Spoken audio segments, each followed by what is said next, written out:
પાટણમાં લાલ ચંદનની તસ્કરી ઝડપાઈ। હાજીપુર નજીકથી ગોડાઉનમાં ચંદન ઝડપાયું। 155 ચંદનના લાકડાના ટુકડાનો 4.5 ટન જથ્થો ઝડપાયો।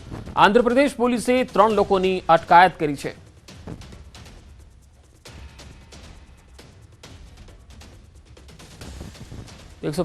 ચંદનના ટુકડાનો 4.5 ટનનો જથ્થો છે એ જપ્ત કરવામાં આવ્યો છે। આંધ્રપ્રદેશ પોલીસે સ્થાનિક પોલીસને સાથે રાખીને આ કાર્યવાહી કરી છે। પાટણમાં લાલ ચંદનની તસ્કરી ઝડપાઈ છે।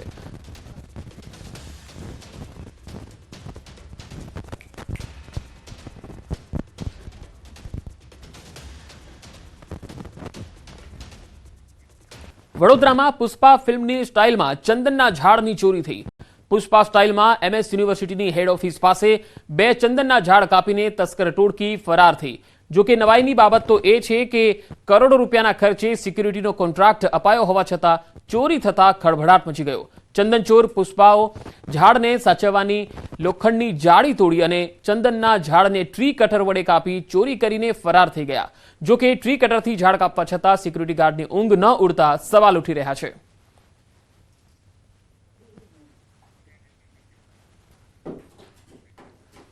સુરતમાં લગ્નના એક દિવસ પહેલા મુરતિયાએ ખાવી પડી જેલની હવા।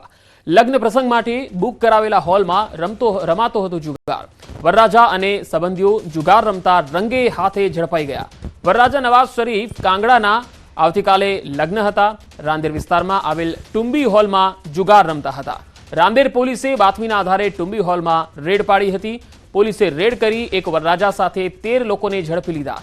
વરરાજા નવાઝ શરીફ કાંગડાના અને તેના ભાઈને જામીન અપાયા છે। પોલીસે 74,000થી વધુ રોકડા અને મોબાઈલ કબજે લીધા છે।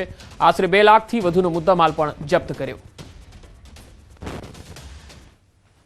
તો જૂનાગઢના વંથલીમાં સિંહણનો હુમલો। વંથલીના નરેડીમાં 3જા વ્યક્તિ પર આ હુમલાનો બનાવ બન્યો છે। માલધારી ઢોર ચરાવી રહ્યા હતા ત્યારે આ બનાવ બન્યો। પહેલા પણ સિંહણે 2 લોકો પર હુમલો કર્યો હતો। સિંહણને પકડવા વન વિભાગ નિષ્ફળ રહ્યું છે। નરેડી પંથકમાં સિંહણના હુમલાથી સ્થાનિકોમાં ભય પેસી ગયો છે। ઢોર ચરાવતા હતા બાપા નરેડી, ત્યાં સિંહે બાપા માથે હુમલો કર્યો અને ઈજા પહોંચી છે બહુ। પડખામાં લાગ્યું છે અને ઓઠમાં લાગ્યું છે। 3 જણાને ઈજા કરી અને એની પહેલા 2 થી 3 જણાને ઈજા કરી હતી। સિંહે હુમલો કરેલો। ખેડાના રઢુ હાઈવે પર આવેલ પુરુષોત્તમપુરા પાસે આગનો બનાવ બન્યો, જ્યાં ખેતરમાં રાખવામાં આવેલા ડાંગરના ઘાસના ઢગલામાં આગ લાગી ગઈ। આગ લાગતા અફરાતફરીનો માહોલ સર્જાયો। હાઈ ટેન્શન વાયર પડતા ઘાસના પૂડામાં આગ લાગી ગઈ।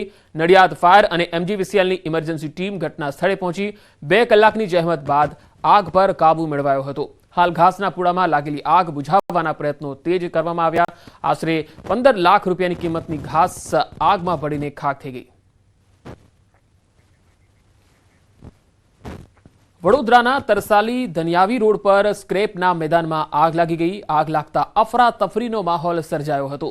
કલાકોની જહેમત બાદ આગ પર કાબુ મેળવાયો। આગ લાગતા લાખોનું નુકસાન થયું, જો કે કોઈ જાનહાનિ થઈ નથી। શોપ દુકાન ઉપર આગ છે એટલે અમે ઘટના સ્થળે આવી અને તાત્કાલિક આગને કંટ્રોલ કરેલ છે। GIDCની ફાયરની એક ટીમ સાથે અમે આગને સંપૂર્ણ કંટ્રોલમાં લીધેલ છે। શું આ ગોડાઉનના માલિક GPCCIનું સર્ટિફિકેટ મેળવવા પાત્ર છે? એ તપાસનો વિષય છે। હાલ તો અમે આગને કંટ્રોલ લઈએ છીએ, પછી તપાસ થાય તો ખ્યાલ આવે કે એમની પાસે છે કે નહીં। તો આગ લાગતા અફરાતફરીનો માહોલ જોવા મળ્યો હતો। કલાકોની જહેમત બાદ આગ પર કાબુ મેળવાયો હતો। 2 અલગ અલગ તસવીરો આપને બતાવીશું, કારણ કે આગના આજે 2 બનાવો નોંધાયા છે, એક ખેડા અને એક વડોદરા। ખેડામાં રઢુ હાઈવે પર એક ઘાસના ગોડાઉનમાં આગ લાગી ગઈ હતી અને ઘાસ બધું જ બળીને ખાખ થઈ ગયું। તો બીજી તરફ વડોદરાના તરસાલી રોડ પર એક સ્ક્રેપના મેદાનમાં આગ લાગી ગઈ હતી અને એમાં પણ કલાકોની જહેમત બાદ આગ પર કાબુ મેળવાયો હતો। અલ્લુ અર્જુનની ધરપકડનો જે મામલો છે, તેલંગાણા હાઈકોર્ટે જામીન આપી દીધા છે। નીચલી કોર્ટે 14 દિવસ જેલની સજા ફટકારી હતી। પુષ્પા 2ના પ્રીમિયરમાં નાસભાગ મચી ગઈ હતી, જેમાં એક મહિલાનું મૃત્યુ થયું હતું। પોલીસને જાણ કર્યા વગર પહોંચ્યા હતા અભિનેતાની ઝલક જોવા ચાહકોનો ધસારો હતો। 4 ડિસેમ્બરે યોજાયું હતું પુષ્પા 2નું પ્રીમિયર।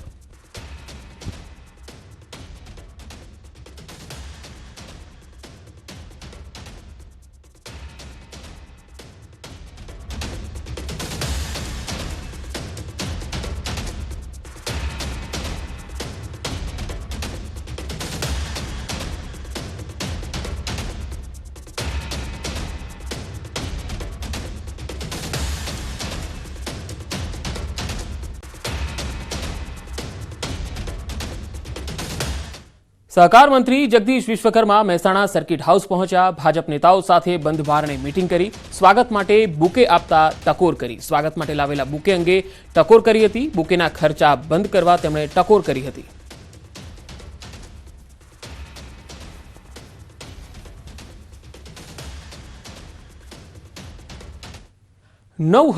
દારૂની બોટલ સાથે 9 આરોપી ઝડપાયા. કડીની જીઆઈડીસીમાંથી પોલીસે દારૂ ઝડપી લીધો. ગાંધીનગર રેન્જ સાયબર ક્રાઇમ પોલીસે આ કાર્યવાહી કરી. 31 પહેલા દારૂનો મોટો જથ્થો પકડાયો. દારૂનું કટિંગ કરતા 9 શખ્સો રંગે હાથે ઝડપાયા. ખાનગી કંપનીના કમ્પાઉન્ડમાં ટ્રકમાંથી વિદેશી દારૂનો જથ્થો મળી આવ્યો. આ ટ્રકમાંથી સફેદ પાવડરની બેગો પણ મળી. 9756 દારૂની બોટલો સહિત 39 લાખનો મુદ્દામાલ જપ્ત કરાયો. દ્વારકા જિલ્લામાં મગફળીનું મબલક પ્રમાણમાં વાવેતર થાય છે, જેથી ખેડૂતો પાસે મગફળી પુષ્કળ પ્રમાણમાં હોય છે. છતાં ખેડૂતો નુકસાન વેઠી રહ્યા છે. આ વર્ષમાં ઉત્પાદન પણ સારું થયું છે.